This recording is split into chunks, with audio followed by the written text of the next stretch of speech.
Welcome back friends. ಇವಾಗ ನಾವು chain stitch ಹಾಕ್ತಾಯಿದ್ದೀವಿ. First ನೀಡಲ್ನ ಎಳ್ಕೊಂಡು ಒಳಗಡೆಯಿಂದ ಸೂಜಿ ತಗೊಂಡು ದಾರನ ಅದ್ರ ಮೇಲೆ ಹಾಕಿಬಿಟ್ಟು ನಿಧಾನಕ್ಕೆ ಎಳ್ಕೋಬೇಕು. ಅದೇ ಥರ ನೋಡಿ, ನೀಡಲ್ನ ಅದ್ರ ಒಳಗಡೆಯಿಂದ ಮುಂದಕ್ಕೆ ಎಳ್ಕೊಂಡು ದಾರನ ಸುತ್ತಿ ನಿಧಾನಕ್ಕೆ ಎಳ್ಕೋಬೇಕು. ಫುಲ್ ಟೈಟ್ ಮಾಡಬಾರ್ದು, ಅದು ನಿಮಗೆ ರೌಂಡ್ ಶೇಪ್ ಮಧ್ಯ ಗ್ಯಾಪ್ ಕಾಣ್ತಿದೆಯಲ್ಲ, ಅದು ಟೈಟ್ ಆಗಿಬಿಡುತ್ತೆ. ಅದೇ ಥರ ಒಂದೊಂದೇ ನಿಧಾನಕ್ಕೆ ಆ ರೌಂಡ್ ಒಳಗಡೆಯಿಂದ ಆಚೆ ಕಡೆಗೆ ಸೂಜಿ ತಗೊಂಡು ನಿಧಾನಕ್ಕೆ ಎಳ್ಕೋಬೇಕು. ಅದೇ ಥರ ಕಂಟಿನ್ಯೂ ಮಾಡಬೇಕು. ನೋಡಿ ಎಷ್ಟು ನೀಟಾಗಿ ಚೈನ್ ಸ್ಟಿಚ್ ಫಾರ್ಮೇಷನ್ ಆಗ್ತಾಯಿದೆ. ನೋಡಿ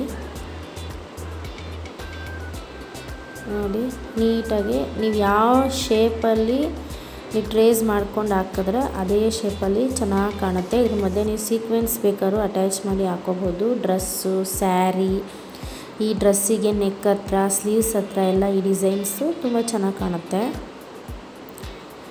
ನೋಡಿ, ಎಂಡ್ ಆದಮೇಲೆ ನೆಕ್ಸ್ಟು ನೀಡಲ್ನ ಕೆಳಗಡೆ ಹಾಕಿ ಅಲ್ಲಿ ನೀವು ನಾಟ್ ಹಾಕೋಬೇಕು.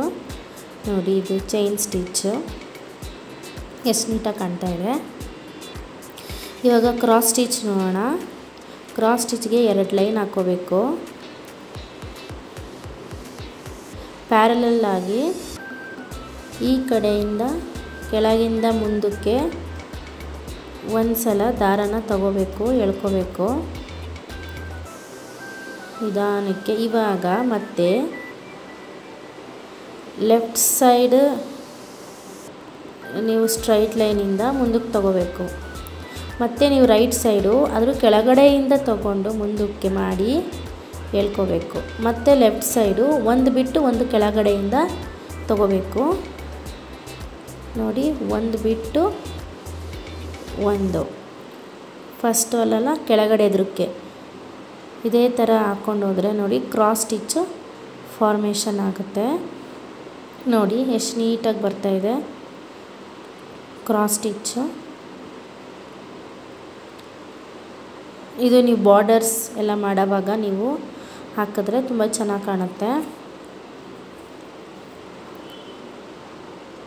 ನೋಡಿ, ಫುಲ್ ಒಂದು ಲೈನ್ ಹಾಕಿದ್ರೆ ನಿಮಗೆ ಈ ಥರ ಕಾಣುತ್ತೆ. ಇದ್ರ ಮಧ್ಯೆ ನೀವು ಬೇಕಾದ್ರೆ ಕುಂದನ್ ಸ್ಟೋನ್ಸ್ನ ಅಂಟಿಸ್ಕೋಬೋದು.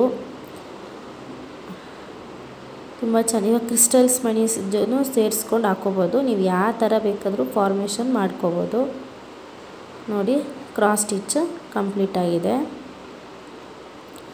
ಈಗ ಲೇಸಿ ಡೇಸಿ ನೋಡಿ, ಇದು ಚೈನ್ ಸ್ಟಿಚ್ ಥರನೇ ಬರುತ್ತೆ, ಆದರೆ ಸೆಪ್ರೇಟ್ ಇರುತ್ತೆ ಅಷ್ಟೇ.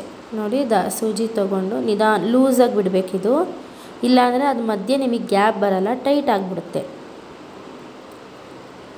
ನಿಧಾನಕ್ಕೆ ಈಗ ಅದ್ರ ಪಕ್ಕದ್ದು ನಿಧಾನಕ್ಕೆ ಸೂಜಿನ ಅಲ್ಲಿಂದನೇ ಮುಂದಕ್ಕೆ ತಗೊಂಡು ದಾರನ ಒಂದು ರೌಂಡ್ ಬರೆಸಿ ನಿಧಾನಕ್ಕೆ ಎಳೆದ್ರೆ ಲೇಸಿ ಡೇಸಿ ಆಗುತ್ತೆ. ಇದು ಫ್ಲವರ್.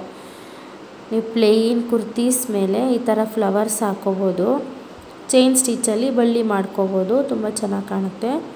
ಇದ್ರ ಮಧ್ಯನೂ ನೀವು ಉದ್ದುದ್ದು ಕುಂದನ್ ಮಣಿ, ಕ್ರಿಸ್ಟಲ್ ಸ್ಟೋನ್ಸು ಏನು ಬೇಕಾದ್ರೂ ಹಾಕೋಬೋದು, ಚೆನ್ನಾಗಿ ಕಾಣುತ್ತೆ.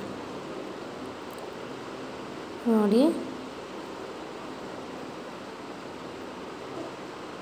ನಿಧಾನಕ್ಕೆ ಹಾಕೋಬೇಕು. ಹಿಂದೆಗಡೆ ಬೆರಳಿಂದ ನೀವು ಪುಷ್ ಮಾಡ್ಕೋಬೇಕು ಸೂಜಿನ, ಆವಾಗ ಈಸಿಯಾಗಿ ಮೇಲೆ ಬರುತ್ತೆ. ನೋಡಿ, ಫ್ರೇಮ್ನ ನೀವು ಟರ್ನ್ ಮಾಡ್ಕೊಳ್ಳಿ. ನಿಮ್ಗೆ ಯಾವ ಕಡೆ ಈಸಿ ಆಗುತ್ತೋ ಆ ಕಡೆಗೆ ಟರ್ನ್ ಮಾಡಿಕೊಂಡು ನಿಧಾನಕ್ಕೆ ದಾರನ ಹಾಕೋಬೇಕು. ಇದೆಷ್ಟು ಲೇಸಿ ಡೇಸಿ.